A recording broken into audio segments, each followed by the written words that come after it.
Welcome to Solutions OP Clinical Trials Podcast. My name is Olga and I'm the Managing Director of Solutions OP. We are a small team of experienced professionals working on clinical trials in the United Kingdom. I'll use our podcast to discuss hot topics in clinical trials and provide analysis of the latest trends and challenges in pharma and medical device industries, not just in the UK but globally. Thank you for listening.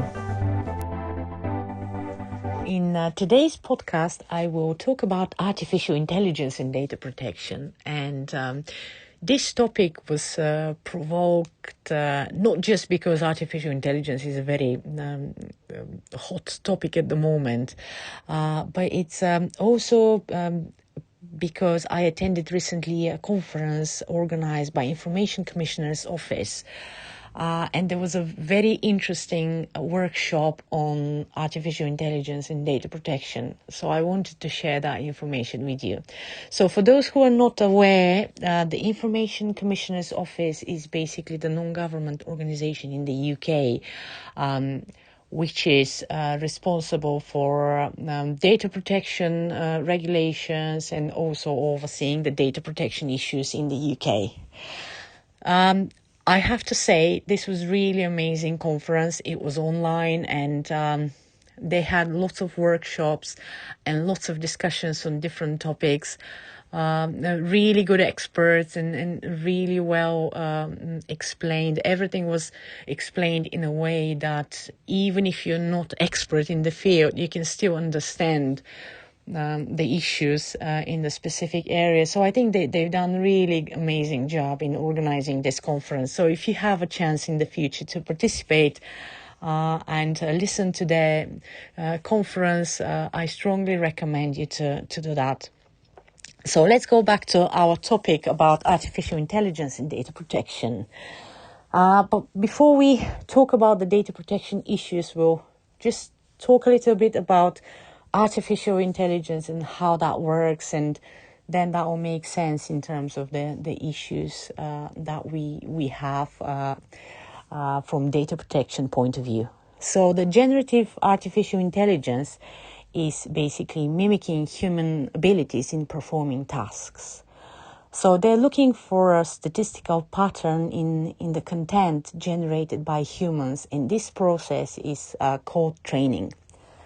So the main activities in collecting data, which is very often collected from the internet, or generating a model via training. So this is what you have. So you have the data which could be collected from the internet, and it's called open source then. And you have open data, and then you have closed data when you're using some paid providers that have big data, which provide it with subscription or payments additional if you want to use it to generate a model. So this is how the generative artificial intelligence learns to produce a sentence, a track, or any content. So you need data. So the model is then adapted to be able to do a specific task.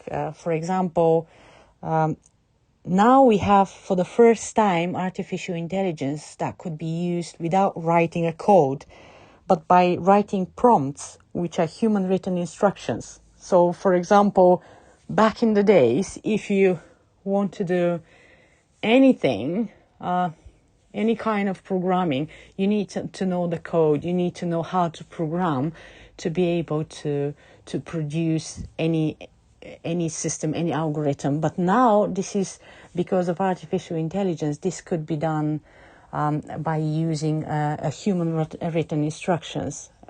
So, for example, if you write a question in your Google search bar, and it will produce an answer in your browser, and you have an answer to your question. So you're using your human written instructions, and the system provides some information for you that you can see from the model. So the first big challenge for data protection is that the data used in the model becomes part of the model.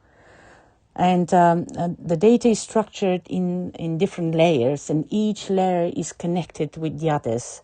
So the model size depends on the amount of connections between the different layers. So if you have a very big data, you have a lot of layers, you have a lot of connections, and you have more accurate information. So that the accuracy of the information depends on having a lot of data. But again, if you're using open source, as I mentioned initially, this will be data that could contain personal information, because it's scraping data from the internet, for example.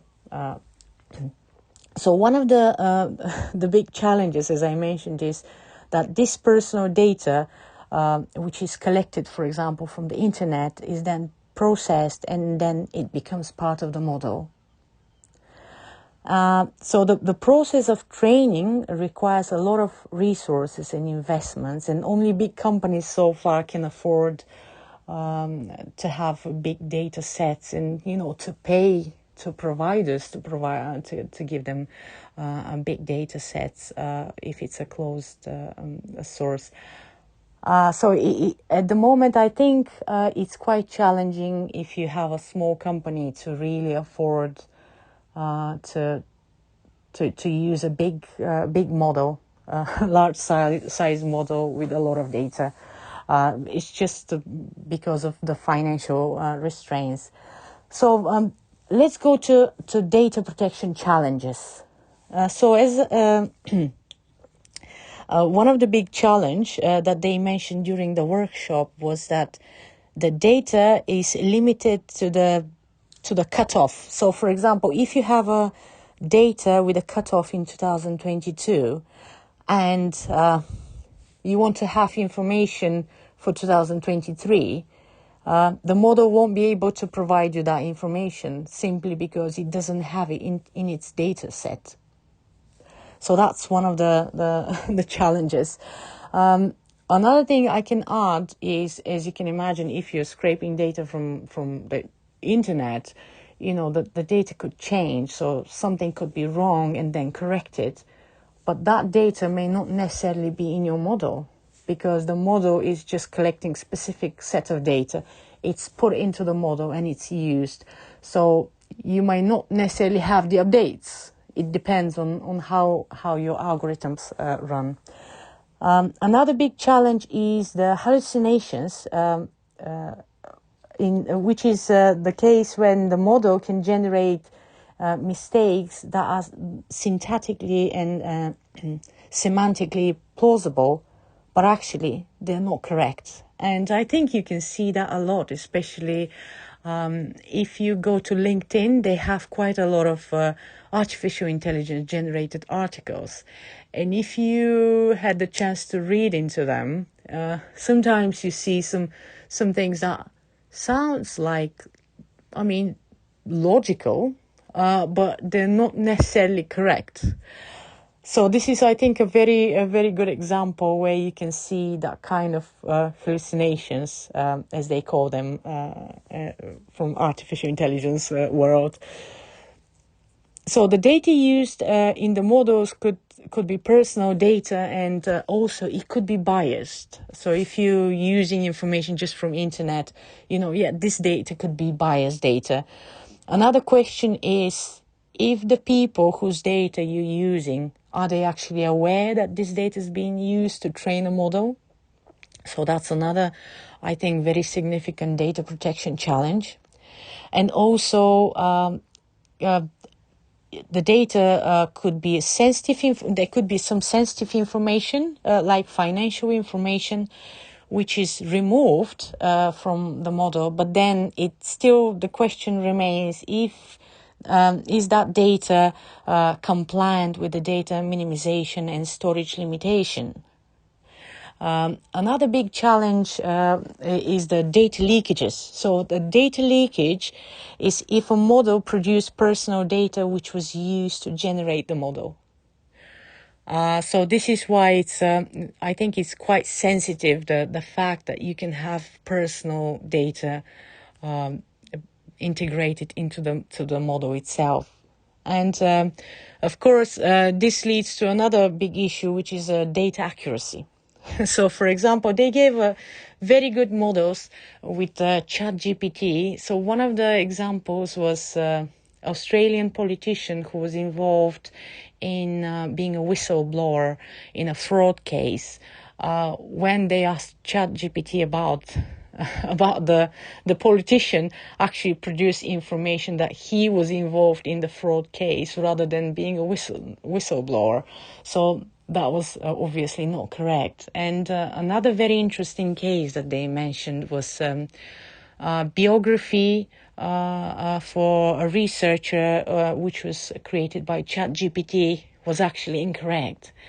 And when he contacted the company and told them that this information is not correct, they told him that they can't change it because it's in the model already. So as you can see, artificial intelligence is a really powerful tool, but at the same time, there are plenty of data protection related issues. And there's a lot of work that is needed in the field until we have something more reliable as a tool. And at the same time, we make sure that we provide adequate data protection for everyone. So thank you for listening. I hope this was interesting, and I'm looking for another interesting topic for the for the next podcast.